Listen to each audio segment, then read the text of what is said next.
What's up, YouTube? I hope you all had a happy holidays, whatever December holiday that you choose to partake in. Although I'm pretty sure Kwanzaa actually starts today. So if Kwanzaa is your thing and you're just all about Kwanzaa, hope it's off to a good start. Anyway, I have one video left to do before the 4 year-end list that I plan to do for this channel in the next 5 days.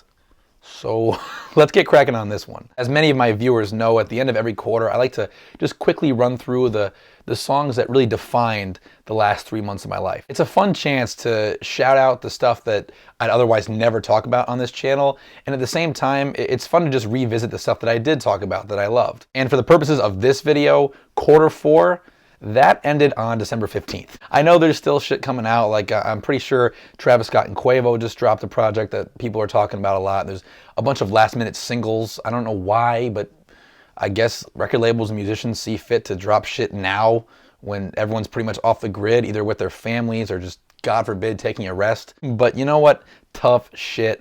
I have all this year-end list shit to do, so I'm doing this list now. And as always, no metal in these lists.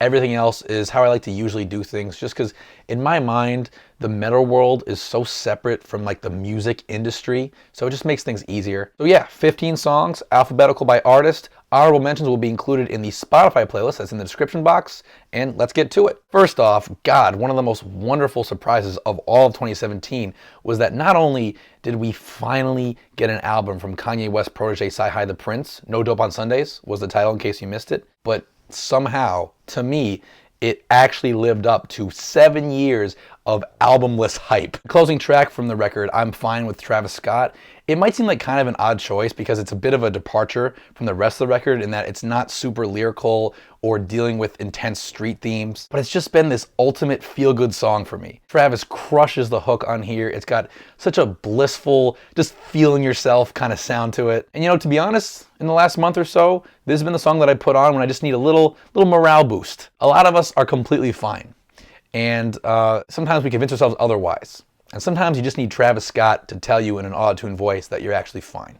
Even though he's talking about himself, he's talking about you too. Next up, Darius Rucker, 20-something. Darius Rucker, back in October, dropped a pretty good country album, and 20-something was a touching standout from it, in which he kind of chronicles a person's life flashing through their eyes while they're too focused on the future or just too focused on trivial things. The way the structure of the song works is that each verse begins with a new decade of the person's life. And by the end of the song, their life is just flashed before their eyes and they're in their 80s. And the way he describes the time passing is just really in touch with reality. It's just a very sad, very wistful, very just emotional tune. Jeezy with American Dream, a very exciting moment just a week and a half ago where Kendrick Lamar and J. Cole appeared on the same song together. So that was a moment, even though Jeezy's part in this song is great too. J. Cole in particular, though, spit one of the sickest verses of his whole career. And this song just, it made me even more curious about that Kendrick-J. Cole collab project that unfortunately might never see the light of day. And by the way, if you had told me in 2006 that young Jeezy would still be relevant and still be making good music, I wouldn't have believed you. This guy's longevity is pretty impressive.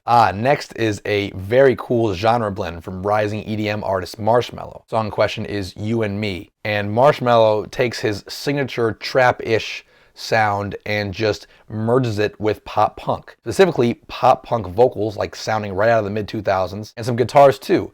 And the result was so fucking addicting. Definitely one of the best dance songs all year. And next, for the very first time with these lists, an artist actually gets 2 mentions here, because Marshmello had his decent single Silence remixed by Illenium, who has been my favorite EDM artist of 2017. I loved his record Awake, and Illenium took Silence and just turned it into this big, grand, sweeping ballad. In essence, he Illeniumized it, and I thought it was brilliant. Next, from Miguel's brand new album, War and Leisure, the song Banana Clip, which is a song that I instantly love for just its laid-back bounce and its really catchy bass line. Really just the production as a whole. The song was co-produced by Miguel and Steve Mostyn. They threw some really sexy guitars in there, and the drums really accent everything, but they're nice and subtle and understated. Miguel, to be honest, hasn't disappointed me in years. There's a bunch of tracks I could have chosen from his new record, but Banana Clip is probably my favorite. Okay, my 7th pick is a little stoner rap from Modson, who actually dropped 2 albums this year. The second album was called BB, and the song Happy BB was, well, it was exactly that. It was just such a sun-kissed, stoner white boy kind of song. Very carefree, very easy, relaxing listen. I'm really glad I checked this guy's music out because I'd always heard of him, but I never listened to it. To be honest, there's a couple songs from that new record BB that I could have chose here. Now we come to another EDM artist, Morgan Page, with his single Beautiful Disaster. What happened here is I actually just got into this guy's music this fall. Like huge dance singles from 6, 7, 8, 9 years ago. That made him famous. I was just hearing this fall, which is sad, but whatever. And basically what happened is, as I was getting into his old music, I saw that he had this new single out, and I ended up enjoying it just as much as the older material that I was just getting acquainted with. I like the guest vocals on here for sure, but what I especially love is the integration of the acoustic guitar, and how as the song builds towards the chorus, that acoustic guitar slowly melts away, and then the programming takes over the chord progression that's already been established. I guess it's kind of like a worn out trick, given that someone like Avicii used it to so much success on his 2013 album True, but I'm still falling for it, so there you go. This next one is really special to me. The song Black Heart from emo rapper Joe Moller, aka Nothing Nowhere. He dropped his debut album in October. I thought it was really unique. I've had a set of notes on it since late October, and I swear, I still plan on making a really late video about it just because I want my thoughts out there. But for now, what I'll say is the way this kid blended like mid-2000s emo music with hip-hop is really exciting, and I'm really interested to see where it's going to go. And as for Black Heart in particular,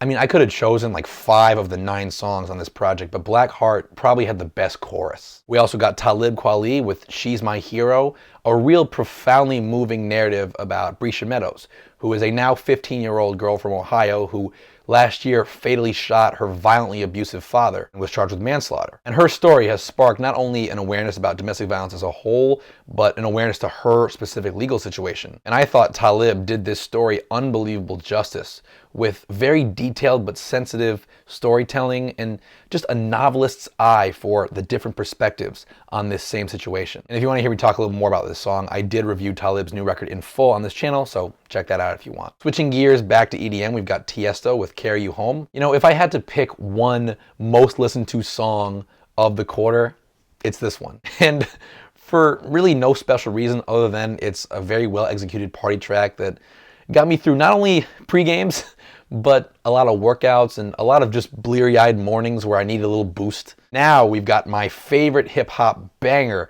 of the last few months, courtesy of Dolla Sign, Future, and Sway Lee from Ray Strummer, the song Don't Judge Me. Now, the Beach House 3 project from Dolla Sign that it's actually on isn't the greatest, but this song, all 3 of these superstars fucking crush it and just bring a great turn-up song, an awesome flex that is, I guess, disguised very thinly as self-consciousness, you could call it, and it's also backed by just a gorgeous beat from Mike Will Made It. Eon Break by Virtual Self, which for those of you who don't know, Virtual Self is actually the side project of Electro House wonderkin Porter Robinson. Why it's under a different name, I don't know. Might be some contract issue, might be some bullshit artsy reason. But either way, as I wrote in my blog, which I'll link that full article in the description, the song actually turned me on to a subgenre of dance music called happy hardcore, which is this very fast, upbeat, major key version of hardcore techno. Yeah, I love the drop on this song. I love the drums, actually, which towards the end, oddly enough, took on a bit of like a metal rhythm, kind of akin to like double bass. They have just these rapid fire bursts of so I really enjoyed that. And the Virtual Self song, which came out right after this one, was called Ghost Voices. It was really good too. It took on a little bit more of a trance vibe, but Eon Break was probably my favorite of the 2. Second to last is an excellent Weezer song from a not so excellent Weezer album. You can watch my full review if you want, but essentially Happy Hour is one of just a couple standouts from the new record Pacific Daydream. But man, I loved the sad escapism theme of this song and how this joyful, bouncy music was paired with these depressing lyrics about wanting to get away, which we all feel sometimes. And ironically enough, this song really did take me away because musically, it just puts you right on a beach somewhere in Hawaii where you're surrounded by like